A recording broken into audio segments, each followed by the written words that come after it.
it has been a while.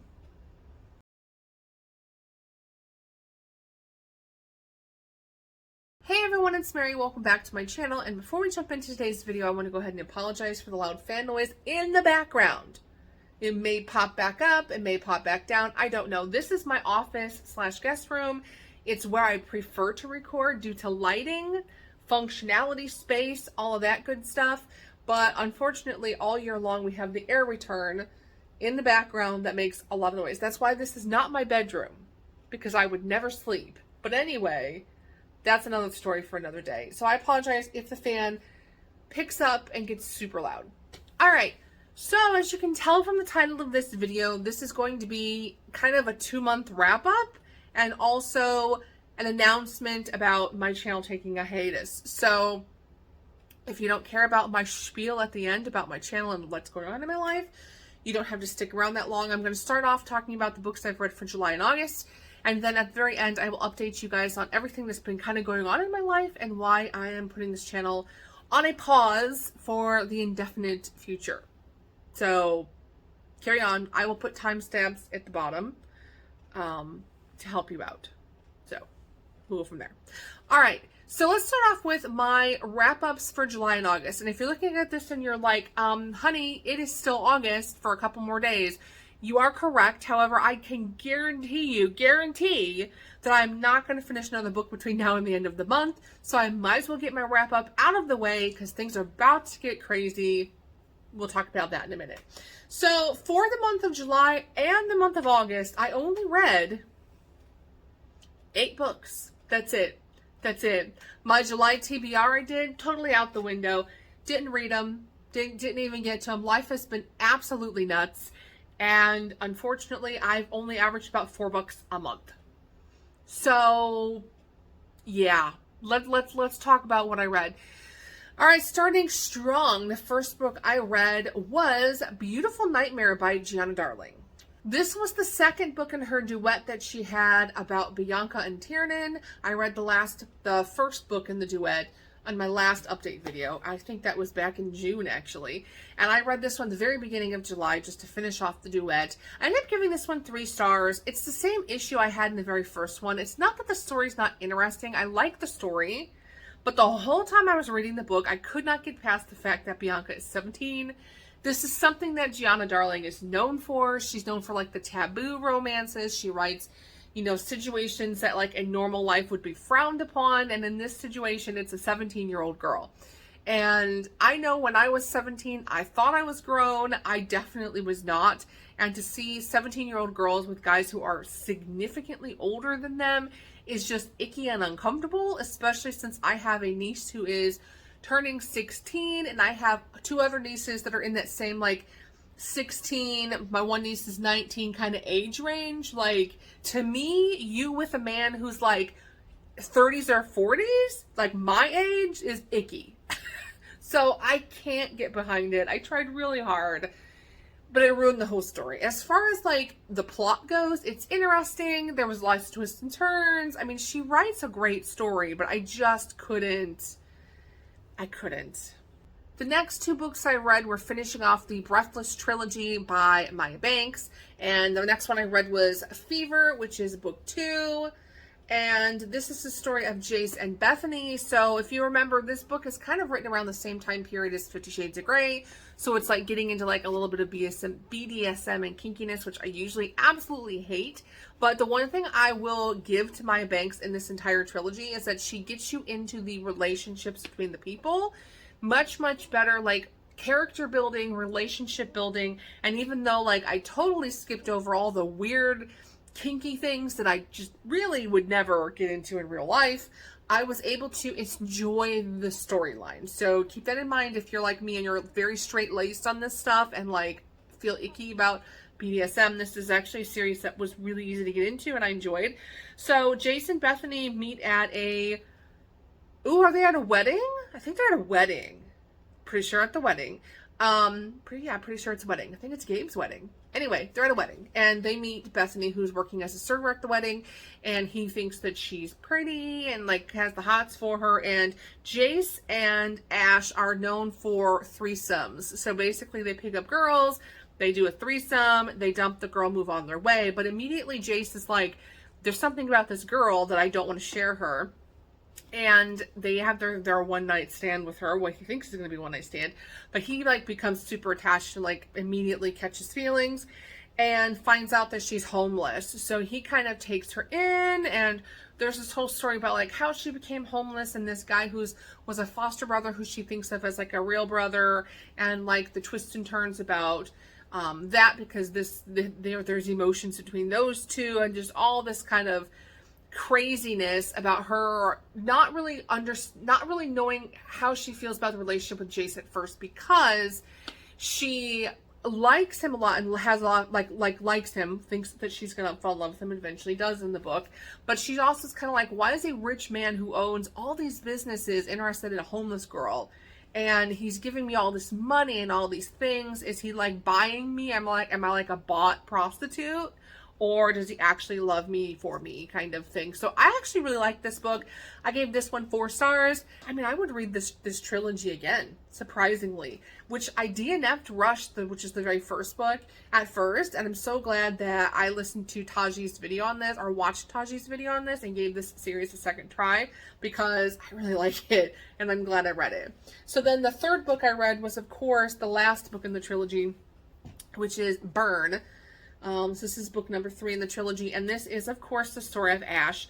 And Ash and what's her name? Josie. So Josie is an artist, and kind of in a weird situation. She is in a relationship with a man who is a dom, I guess it is, and he takes it a little too far and is actually abusive in his relationship with her. And Ash realizes this about her, kind of steps in and tells her, you know, like, hey, what he's doing to you is not correct. Let me show you how it should be done.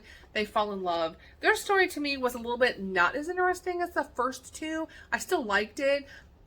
I would probably give this one like 3.5 to 4. I would round it up to 4 if I had to. My favorite book is definitely the very first one, which is Rush. Believe it or not, which is the one I DNF'd. That's my favorite. This is probably my least favorite of the trilogy, but I still liked it. It was a great trilogy. Loved the way it ended with all 3 of these friends kind of have with their women and this like found family that they've created with each other. And I think that's what I love the most about the trilogy, is that these guys become like a found family. Like they all come from situations that aren't ideal, and they've created a family together with their wives and hopefully their future children, to be a family together. And I really like that. I thought that was really great, and it was sweet, and I enjoyed the trilogy, surprisingly. I'm glad I gave it a second try. The 4th book I read was Crazed by Maggie Cole. This is the next one in her New York Mafia Wars series. Look, I'm going to say it straight out. This series I came really close to DNFing. Really close to just DNFing the entire series. This one is most definitely way, way more into the kinky stuff than the first Mafia Wars series was.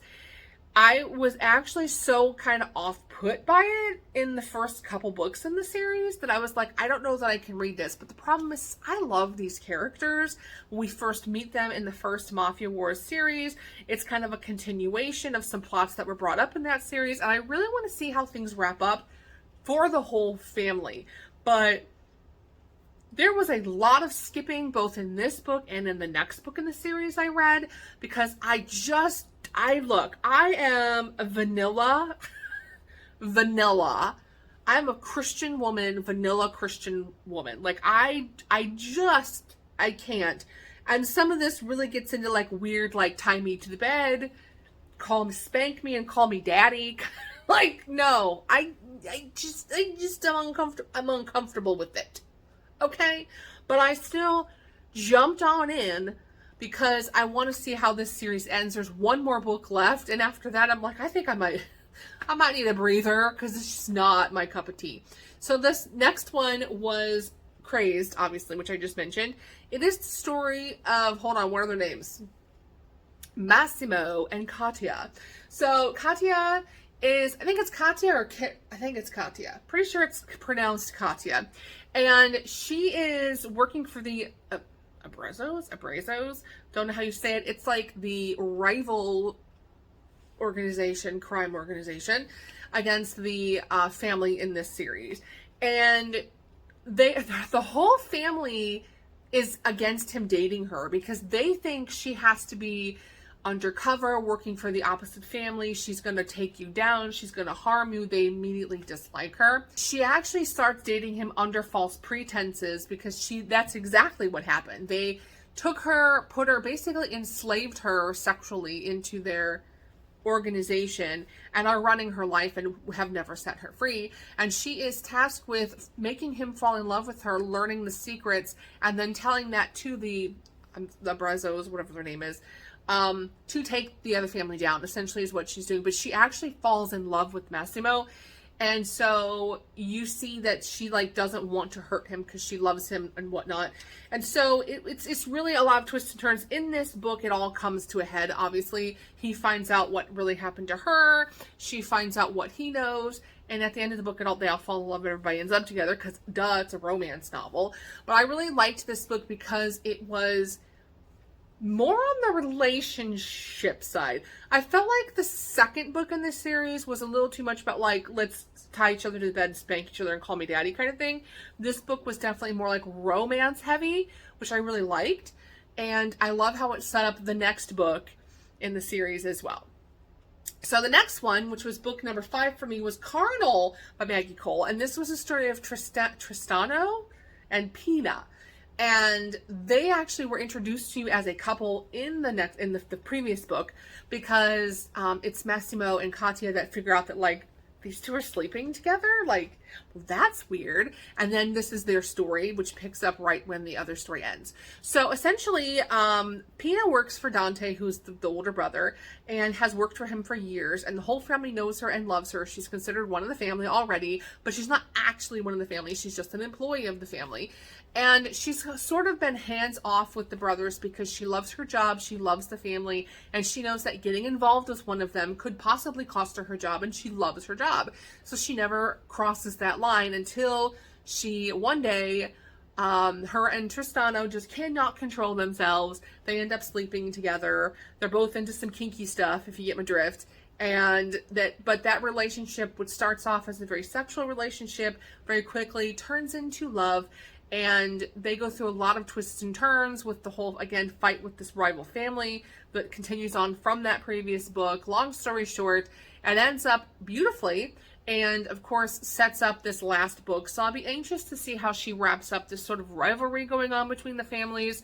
I just enjoy these characters. I don't like the kinkiness and the, like, weird stuff that's going on in the bedroom, but I really like these characters. I love these families, and I think this plot is, I'll be honest with you, is more interesting than the one in the first one.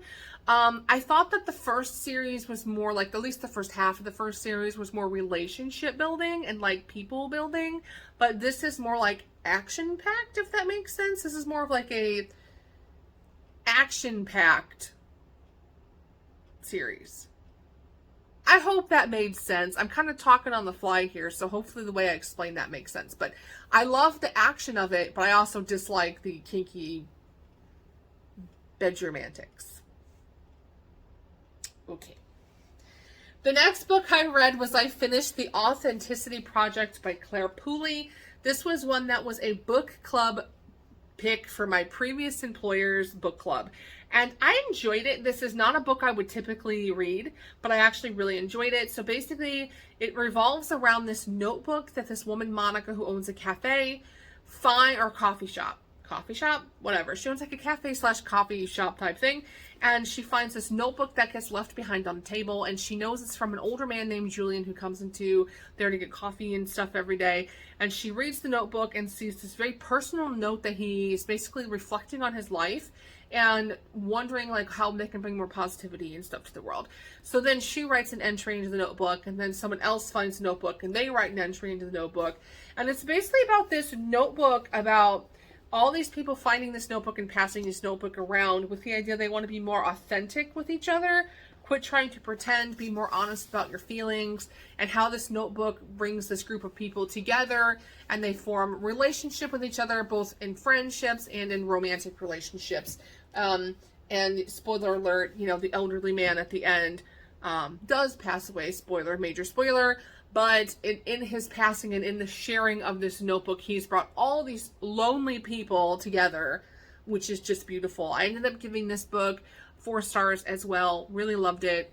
Every book I had, both of my Maya Banks and both of my Maggie Cole books, and this one were all about 4-star books. So really good reading month. No real big 5-star winners until the next book I'm going to talk about.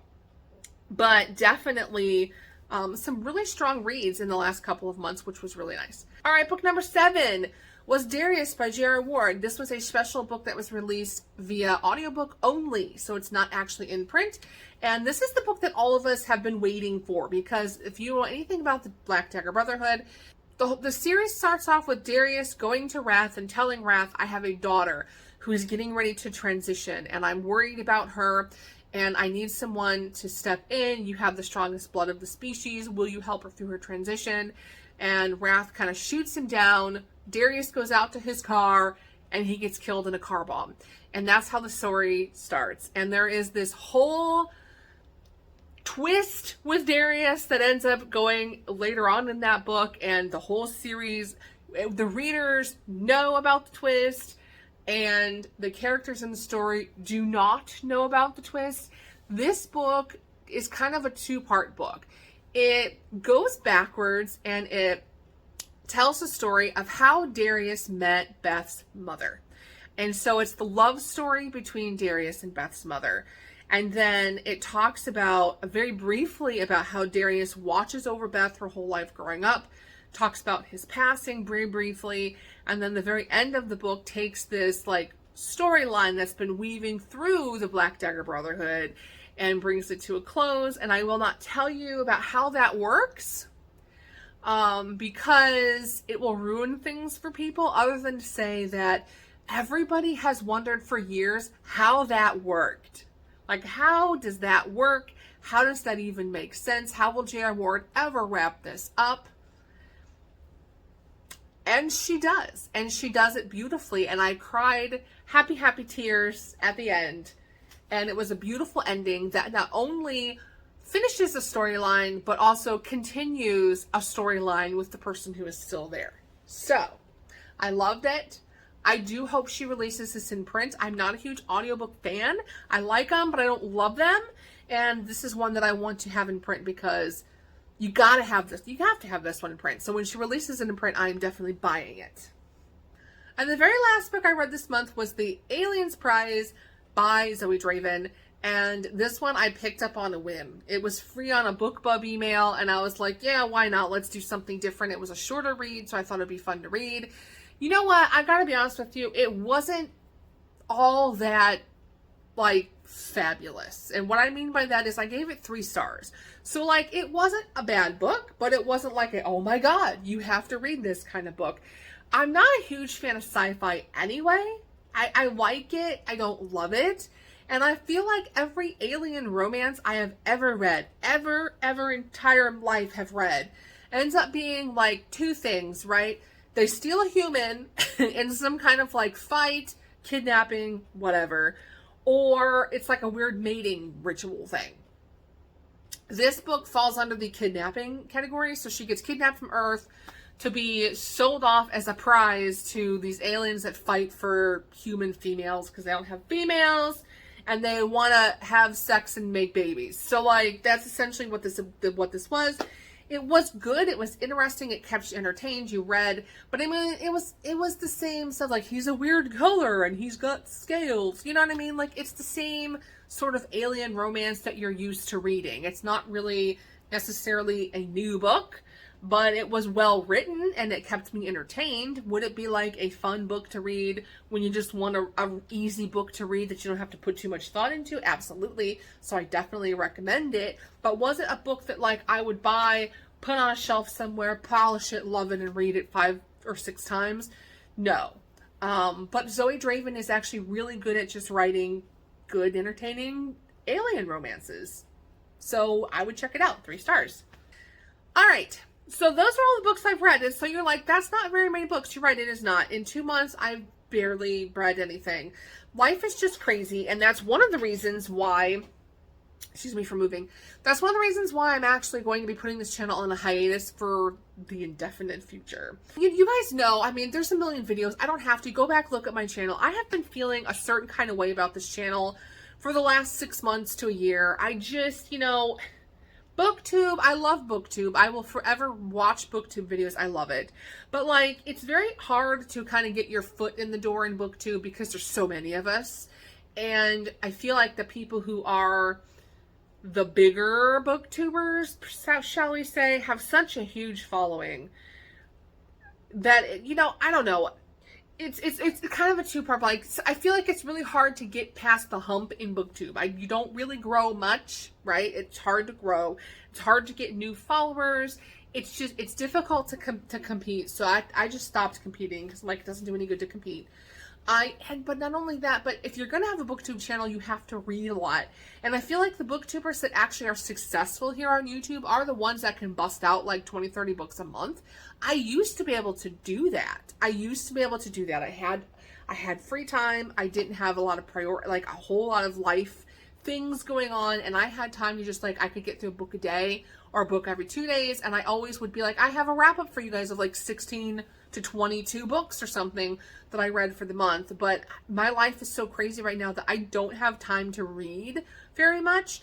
And it's very, very hard to create content if you're not reading, but then also to create content that will, I don't want to say compete, but like competes. I mean, I don't know the word to use with the people who do have time to read that many books. Because if you're reading 20 books a month, I mean, do the math on that. That's a lot of books. So then you can sit down and you can do like, what are the best mafia romances? What are my top 10 historical romances? What are my top 50 blah, blah, blahs? Because you're reading like a gazillion books in a year. If you're reading like 4 books a month and then you do, you know, your wrap up and then you turn around and go, oh, what are my top historical romances I read this year? Like, there's not a whole lot to pick from because you didn't read a whole lot of books. So anyways, it's just becoming, I don't want to read for content. I want to read because I want to enjoy reading. And I feel like I was allowing myself to read for content. And in recent months, my life is just so busy that it's hard for me to find time to read. So first and foremost, some of you may know this already from previous videos. I am my father's caregiver. I have been his caregiver for almost the last 10 years, but as we have gone on, his health is worse. And we just recently, like a week ago, had a visit with his cardiologist to discuss his heart.